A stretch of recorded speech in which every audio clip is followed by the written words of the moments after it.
আর আমাদের যাজিত করছেন আমাদের সবার প্রিয় শ্রদ্ধাভাজন দাদা আমাদের উপস্থিত আছেন। আমি দাদাকে ডেকে নেব অমৃত কথা আমাদের মধ্যে পরিবেশন করার জন্য। আমাদের অশেষ শ্রদ্ধাভাজন শ্রীযুক্ত দেবপ্রসাদ ব্যানার্জি দাদা, SBR সিউড়ি। আসেন দাদা। জয় গুরু। জয় গুরু মা, জয় গুরু। পরম প্রেমময় পরম দয়াল শ্রী শ্রী ঠাকুরের রাঙারাতুল চরণে এতক্ষণ যারা নামামৃত সুধা পান করলেন, তাদের মানব জীবন শ্রেষ্ঠ জীবনের একমাত্র উদ্দেশ্য ঈশ্বর প্রাপ্তি। তা যেন এ জীবনেই সফল হয়, এই কাতর প্রার্থনা। আমরা শিব এবং কালী ভক্ত ম্যাক্সিমাম মানুষ। এই শিব কে এবং কালী কে এই সম্বন্ধে জানা দরকার।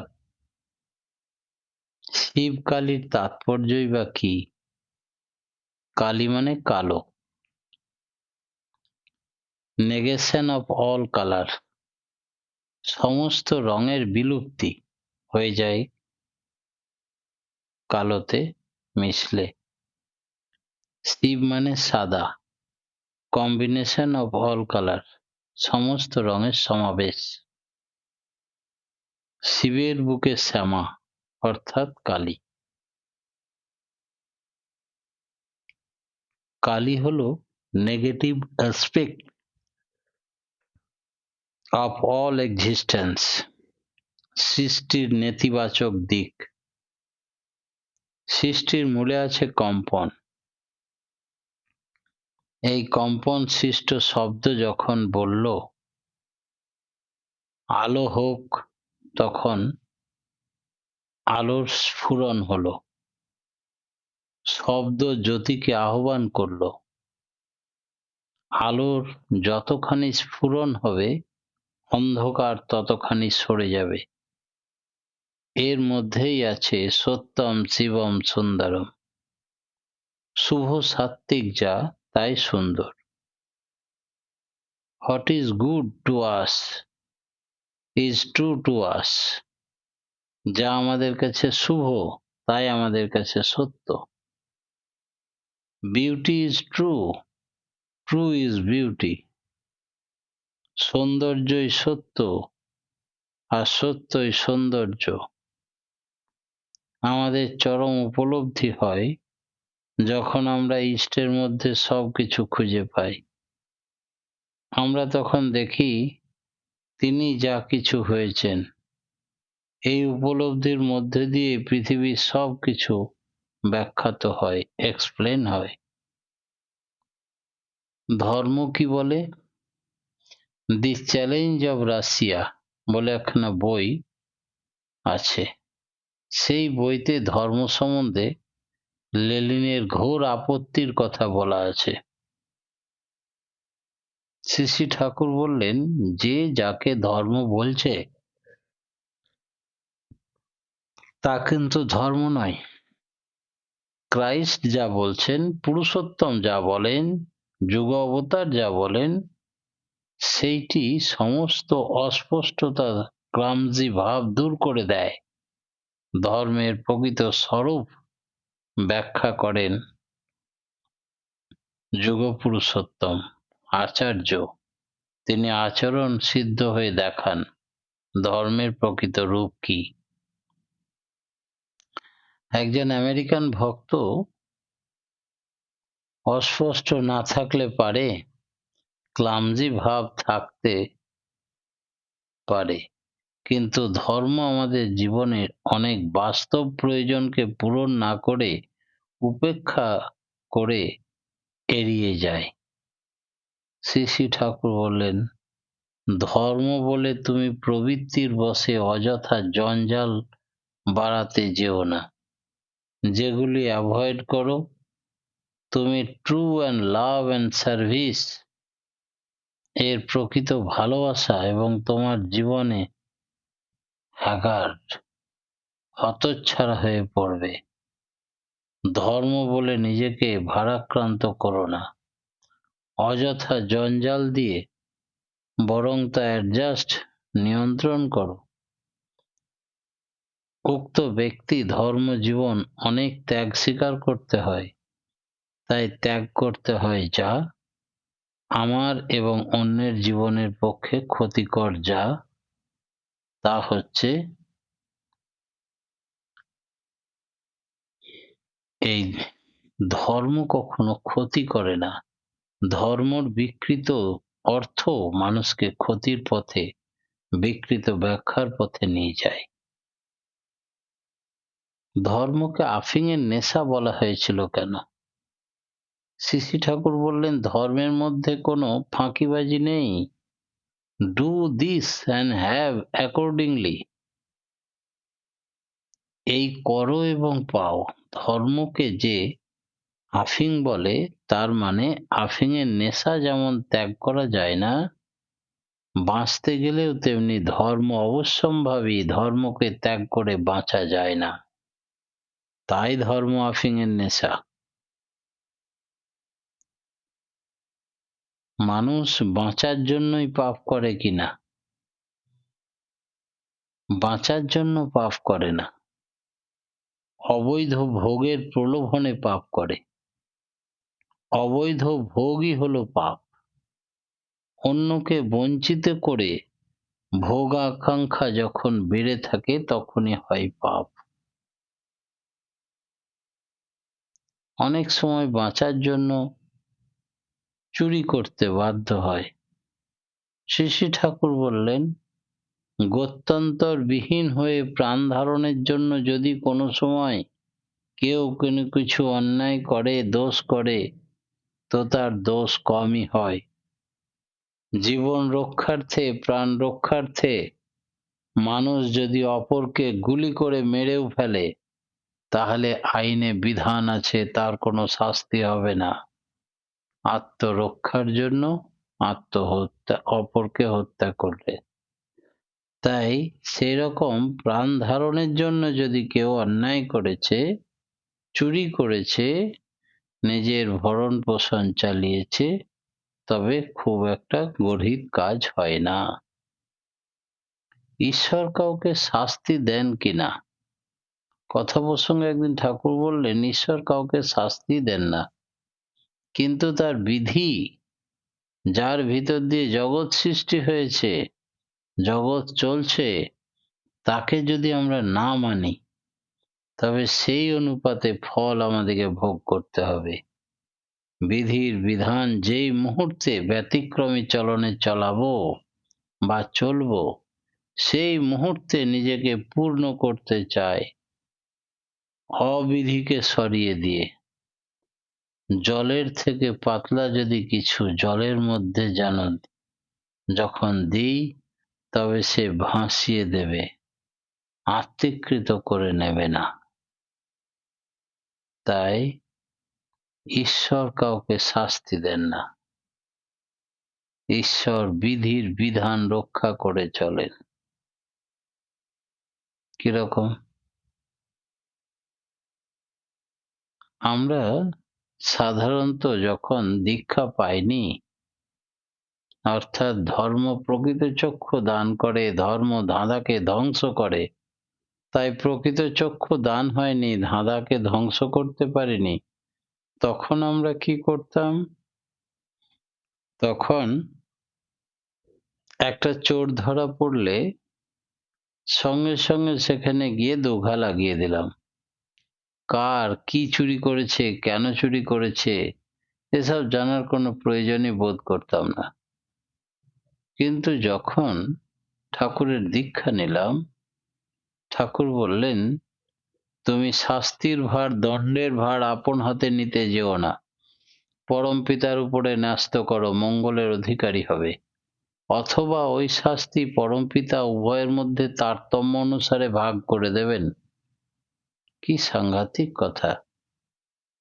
প্রত্যেকের মালিক আছে। তুমি কাউরি সকলের জন্ম দাওনি, সকলকে পরিপালন করো না, পরিপোষণ দাও না, থাকা খাওয়ার ব্যবস্থা করনি তুমি। তার ঈশ্বর তাকে জন্ম থেকে মৃত্যু পর্যন্ত রক্ষা করে চলেছে, অফুরন্ত যোগান দিয়ে চলেছে। তাই তার গার্জেনকে তুমি বলো, যদি তার সন্তান তোমার কোনো ক্ষতি করে থাকে তবে তার গার্জেনকে বলো তুমি নিজে হাতেই শাস্তির ভার, দণ্ডের ভার নেবে না। যদি নাও, ওই শাস্তি বিধাতা ভাগ করে দেবেন। আবার যদি আমরা যেটাকে অপরাধী বলে মনে করছি সেটা অপরাধ নাও হতে পারে। যখন পূজ্যপাদ দাদা আচার্যদেব ছিলেন, আমাকে বললেন ওকালতি করতে, আমি পারছি না, শুরু করেও আবার দেওঘরে গিয়ে তার সান্নিধ্যে বসে আছি। অন্তর্যামী আচার্যদেব আমাকে বললেন, কিরে প্র্যাকটিস করতে পারছিস না? আজ্ঞে না। বলে এই তনু ঘটকের সঙ্গে যা ওর ঘরে, আলোচনা প্রসঙ্গের অষ্টম খণ্ডটা পড়ে আয়। তোর মতোই একজন ঋত্বিক অ্যাডভোকেট, ঠাকুর বলেছেন তাকে ওকালতি করতে, সে করতে পারছিল না। তোর যা মনে প্রশ্ন উঠছে সেই প্রশ্ন তারও ছিল। তুই বইটা পড়ে আয়, তাহলে দেখবি তোর প্রশ্নের সমাধান হবে। তনুদা বললেন, চলো। দুজনেই প্রণাম করে উঠে গেলাম। তনুদার ঘরে আলোচনা প্রসঙ্গের অষ্টম খণ্ডটা বার করে পাতাটায় প্লাগ করা ছিল একটা কাগজ। আমাকে বললেন, দেখো, ওই ঋত্বিক প্রশ্ন করছেন ঠাকুরকে, ঠাকুর বেশ ছিলাম, আপনার কথা বলতাম, যাজন করতাম, দীক্ষা দিতাম, সত্যের পথে থাকতাম। যখন থেকে আপনি আমাকে ওকালতি প্র্যাকটিস করতে বললেন, তখন বিবেকের দংশন হয়, একধারে সত্যের কাজ, একধারে মিথ্যার কাজ। ঠাকুর বললেন, তোমার বুঝতে একটু ভুল হচ্ছে।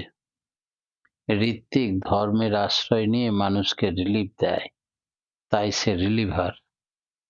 আর অ্যাডভোকেট, সে আইনের আশ্রয় নিয়ে মানুষকে রিলিফ দেয়, তাই সে রিলিভার। এবার একজন অ্যাডভোকেট এবং এসপিআর, সে ডবল রিলিভার। তার দীক্ষাও বেশি হবে, সে মানুষকে রিলিফও বেশি দিতে পারবে। আর মানুষকে রিলিফ দেওয়াটাই প্রকৃত ধর্ম। প্রত্যেক জীব ঈশ্বরের সৃষ্টি। ধরে নাও একজন মানুষ মার্ডার কেসের আসামি হয়ে গেছে, সে সত্যও হতে পারে, মিথ্যাও হতে পারে, কিন্তু আসামির খাতায় নাম উঠে গেছে। পুলিশ তাকে তাড়া করছে, ওয়ারেন্ট বেরিয়েছে তার নামে। কোনো ঋত্বিক দাদা তাকে ডাকছে, এসো দীক্ষা নিয়ে নাও। সে বলবে, এখন আমার সময় নাই। কিন্তু কোনো উকিল দাদা যদি বলে, আমি তোমাকে অ্যান্টিসেপ্টিক বেল করে দেব, তারপরে যদি তাকে বেল করে দেওয়ার পরে বলে যে তুমি দীক্ষা নিয়ে নাও, পার্মানেন্ট রিলিফ যদি পেতে চাও, তখন সে ঋত্বিক দাদার কথা শুনে বেল হয়ে যাওয়ার পরে অবশ্যই দীক্ষাও নেবে এবং ভক্তও হবে স্থায়ীভাবে রিলিফ পাওয়ার জন্য। তাই সে ডবল রিলিভার। সব তখন সেই দাদা বলছেন, ঋত্বিক দাদা, অনেক সময় ঠাকুর আইনের ঘাটে পড়ে না, তাই মিথ্যার আশ্রয় নিয়ে ওকে রিলিফ দিতে হয়। ঠাকুর বললেন, যে মিথ্যা বললে মানুষের উপকার হয়, রিলিফ দেওয়া যায়, সেই মিথ্যা মিথ্যা নয়, সেটা বলবে। যাজ্ঞবল্ক্য শাস্ত্র তাই বলে, ভাগবতেও সে কথা উল্লেখ আছে। নিয়ে ঠাকুর বললেন, আমি একটা উদাহরণ দিই, তাহলে আর একটু বুঝতে সুবিধা হবে। মনে করো একজন ব্যক্তিকে আরেকজন ব্যক্তি হত্যা করার জন্য হাতে অস্ত্র নিয়ে ধাওয়া করেছে। সে প্রাণ ভয়ে ভীত হয়ে দৌড়ে তোমার ঘরে চৌকির তলায় ঢুকে পড়ল। পিছনেই যে অস্ত্র নিয়ে আসছে সে তোমাকে জিজ্ঞেস করলো, কোথায় গেল? তুমি ভুল করে আঙুল দেখিয়ে দিলে, সোজা রাস্তায় চলে গেছে। ও তখন ওই রাস্তা ধরে ছুটলো, আর এই লোকটা বেঁচে গেল প্রাণে। বিধাতা দেখলো আমার সৃষ্টি সন্তানকে তুমি আশ্রয় দিলে, প্রশ্রয় দিলে, রক্ষা করলে, তাই তোমার উপরে মিথ্যা কথা বলাতেও আশীর্বাদ বর্ষিত হবে। আবার যদি তুমি সত্যবাদী হয়ে দেখিয়ে দাও আমার চৌকির তলে লুকিয়ে আছে, তোমার সামনে টেনে বার করে তাকে হত্যা করলো, তাহলে সেই হত্যার ফলদায়ী হিসাবে তুমিও অর্ধেক পাপী হিসাবে শাস্তি বিধান করবেন বিধাতা। তাই মিথ্যা বললেও সত্য বলা হয়, আবার সত্য বললেও মিথ্যা হয়। সেই জন্যে সব মিথ্যা মিথ্যা নয়, সব সত্য সত্য নয়। সত্যর কথা ডেফিনিশন বলতে গিয়ে ঠাকুর বললেন, সত্য কথা তাকেই বলে শাশ্বত মিলন যাতেই হয়। যদি তোমার কোনো সত্য কথা বলে হুড়োহুড়ি মারামারি অশান্তি লেগে যায়, তাহলে সেই সত্য সত্য নয়।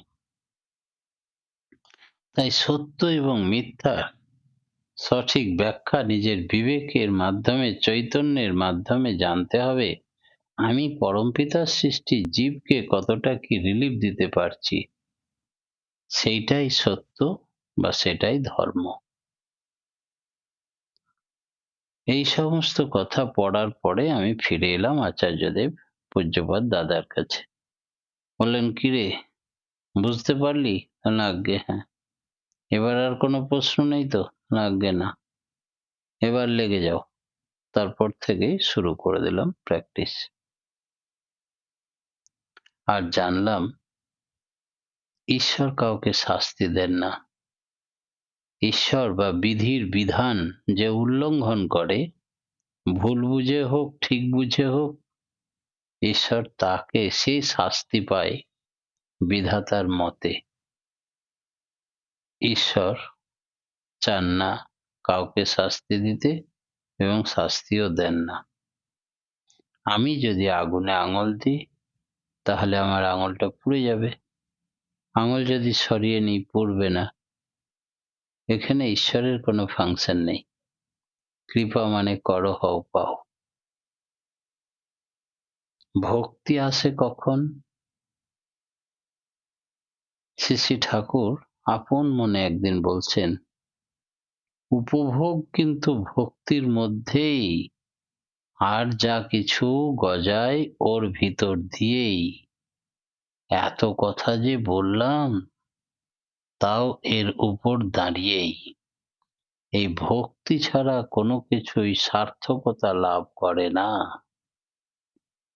তাই জীবনকে উপভোগ করতে গেলে ভক্তি আনতে হবে মনে প্রাণে।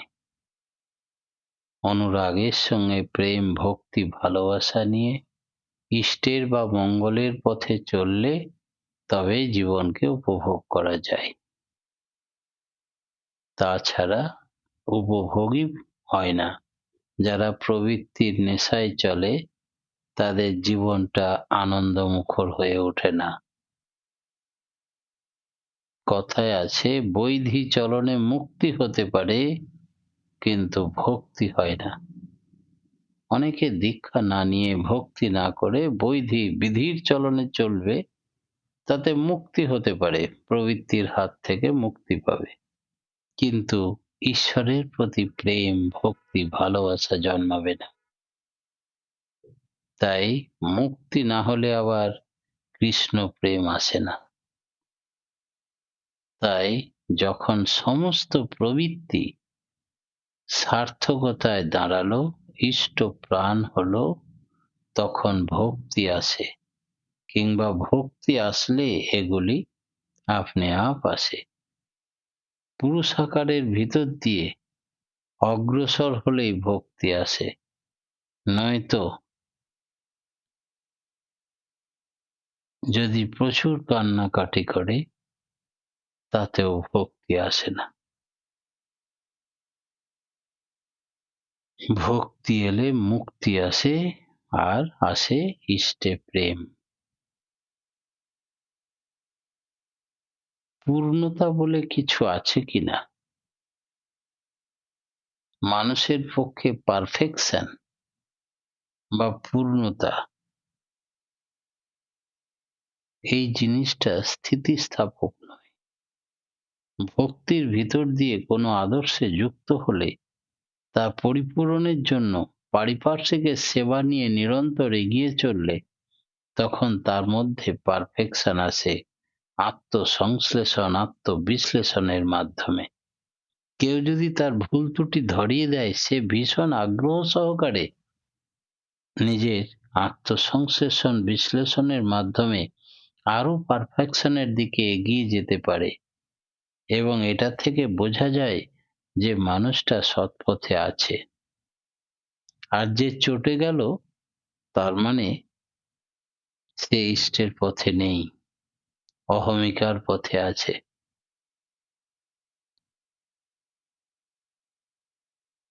যন্ত্র আর যন্ত্রী, আমি যন্ত্র, তুমি যন্ত্রী।